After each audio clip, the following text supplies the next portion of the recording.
A gente estava falando de algumas coisas sobre fisiculturismo, né? Que são importantes para a gente trocar uma ideia e vocês entenderem mais sobre esse esporte. É um esporte que, às vezes, para quem olha superficialmente, ele não é tão simples de entender. Ué, mas um monte de homem de sunguinha tá competindo para ver quem é o mais forte. Tem gente que fala que é campeonato de beleza. Cara, assim, não faz diferença. Porque a dificuldade de chegar numa condição, num condicionamento que possa colocar você à frente de uma competição de nível mundial é brutal. É um negócio. E tem gente que é entusiasta, mas que, por mais que curta fisiculturismo, tem muita dificuldade de entender o esporte como cultura. Vou te dar um exemplo. Né? Tem gente que é fã de corrida de carro e anda de kart. Tem gente que, sei lá, é fã de triatlon e anda de bicicleta, ou corre, ou nada, ou as três coisas, mas não necessariamente compete. Só que quando você é fã de fisiculturismo, aí que vem a coisa. Porque aí você tem que treinar e fazer dieta. E vou falar uma coisa pra vocês, dieta de fisiculturismo não é nada fácil, agradável ou tranquilinho de fazer.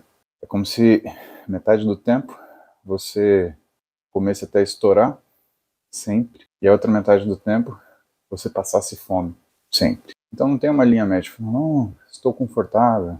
Faz do bulking, né, que o pessoal usa esse termo, né, bulking, de ficar blocado. Na verdade, é uma fase que a gente usa calorias remanescentes para, através de uma recuperação adequada e um preparo melhorado, você conseguir treinar mais. Então eu costumo ensinar nas aulas para médicos que na fase de bulking, quem manda é o treinador.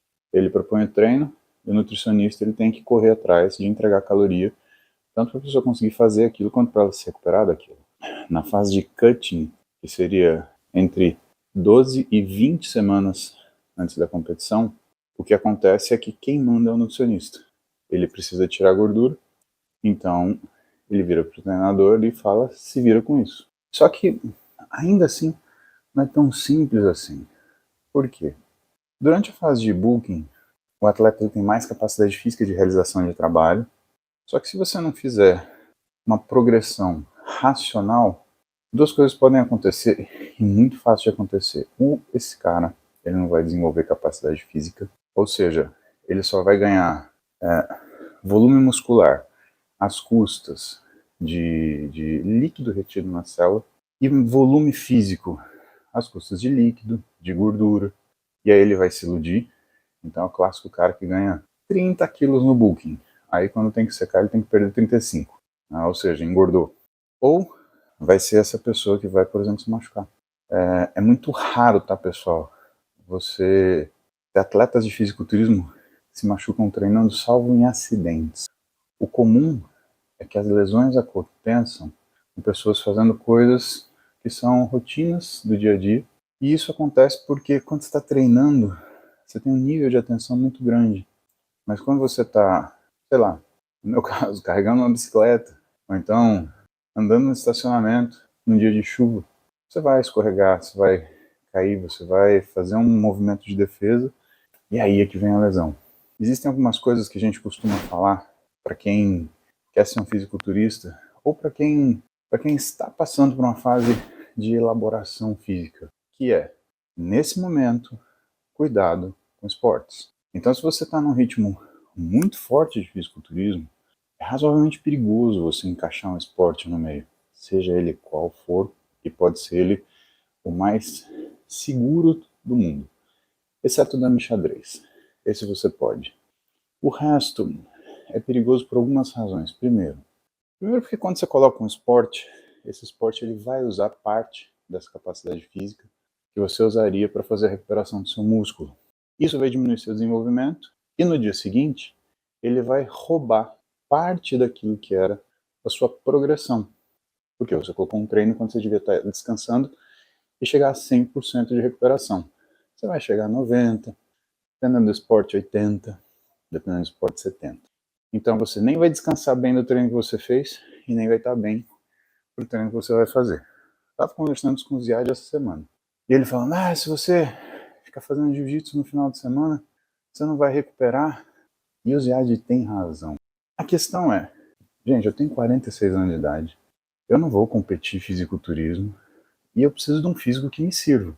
O físico que eu mais gostei de fazer foi aquele físico que eu tinha 4 anos atrás, foi em 2021 ou 22, e tava brincando eu, Júlio, Renato, e o Júlio falou, vamos fazer 60 dias aí, vamos ver se vira um fisiculturista. Eu tava com uns 117 quilos no total, grande, maçudo, e aí eu fui secando como se fosse um cutting. Cara, eu adorei aquele físico. O problema é que logo depois tiveram aqueles acidentes na minha vida e, cara, a vida te dá um drift, né? Ela te joga para um lado para o outro, como se ela tivesse te enfiado num saco e feito assim. Sobrevivi, estamos aqui conversando, mas eu tenho que lidar com a repercussão disso. Foram, no total, 17 quilos de massa muscular embora. Na história da minha vida, eu ganho um quilo de massa por ano. Ou seja, eu perdi nessa brincadeira, nesses últimos 3 anos, 17 anos de trabalho. Ah, fisiculturismo é ingrato. Não, não é. A fisiologia. E o fisiculturismo, ele é 100% focado no estudo da fisiologia. Porque ele não é um esporte de marca. Você não vai correr mais rápido, você não vai levantar mais peso, você não vai fazer mais repetição, mas você vai entregar exatamente a quantidade de exercício que o seu corpo consegue transformar em modificação, entregar exatamente a quantidade de caloria que o seu corpo precisa sem sobrar para você não engordar e nem faltar para você não perder massa muscular. E você vai entregar exatamente a quantidade de descanso que o teu corpo precisa para fase 1, recuperar do treino que você passou, fase 2, entregar a modificação que você indicou e fase 3, te preparar para o treino novo que vem a seguir. Pessoal, isso é muito difícil. Você mede um jogador de basquete nem Michael Jordan, quantas cestas ele fez na vida dele. Ou então, cara que eu sou fã, Cristiano Ronaldo, quantos gols ele fez? Ele tá chegando perto do milésimo e a gente vai comemorar. Mas, bicho, fisiculturismo não tem o que medir. Não tem o que medir. O que a gente tenta fazer é uma coisa chamada log de peso, que é um caderninho onde a gente faz um cálculo bruto, que é muito antigo, isso é da década de 50, que a gente chama de tonelagem, que vem a ser justamente cada exercício que você fez, quantas séries, quantas repetições e o quanto de peso. Quando você multiplica tudo isso e soma tudo isso, você chega num dado bruto de quanto de peso você levantou em uma série. Claro que você só pode comparar o mesmo treino, né? Então não adianta você fazer um treino num dia e comparar com um treino diferente que você faça no dia que você coloque outros exercícios. O ideal é que você compare sempre o mesmo treino. Mas isso nos dá uma ideia grosseira se a nossa capacidade física está evoluindo ou não. Agora, como que a gente avalia se o nosso físico está evoluindo ou não? É aí que vem a avaliação física. Na avaliação física, a gente usa alguns recursos. O primeiro, mais óbvio, peso. Ele determina a massa do indivíduo, mas ele é alguma coisa que absolutamente consegue te falar qualitativamente o que mudou. Segundo, dobra cutânea. Aí a coisa começa a ficar mais específica. A gente começa a saber o quanto a gordura de cada região, tórax, membro inferior, apêndices do corpo ou tronco central, aonde a gente está guardando essa gordura e quanto isso está variando. Calorimetria indireta, também mais específico, porque a gente começa a conseguir avaliar quanto que é o seu gasto calórico no repouso. Circunferências, porque a gente consegue imaginar o que são as proporções, tronco, cintura, quadril, coxa, no caso dos homens, braço, pescoço, panturrilha, no caso das mulheres, cintura, quadril, tronco, quadril.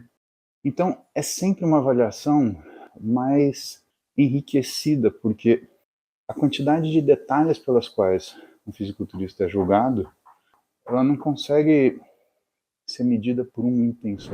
Lembrem assim, né, se for conveniente para vocês, aperta o botão de seguir aí. Eu tenho recebido algumas mensagens, não são muitas, de que precisou seguir mais de uma vez porque a plataforma derrubou. Eu recebi isso do Instagram e do YouTube. Pelo sim, pelo não, aperta o seguir aí. garante que você vai estar comigo aqui todo dia. De manhã, umas 7 da manhã, estamos aqui fazendo cardio, trocando ideia para deixar o dia melhor. Combinado?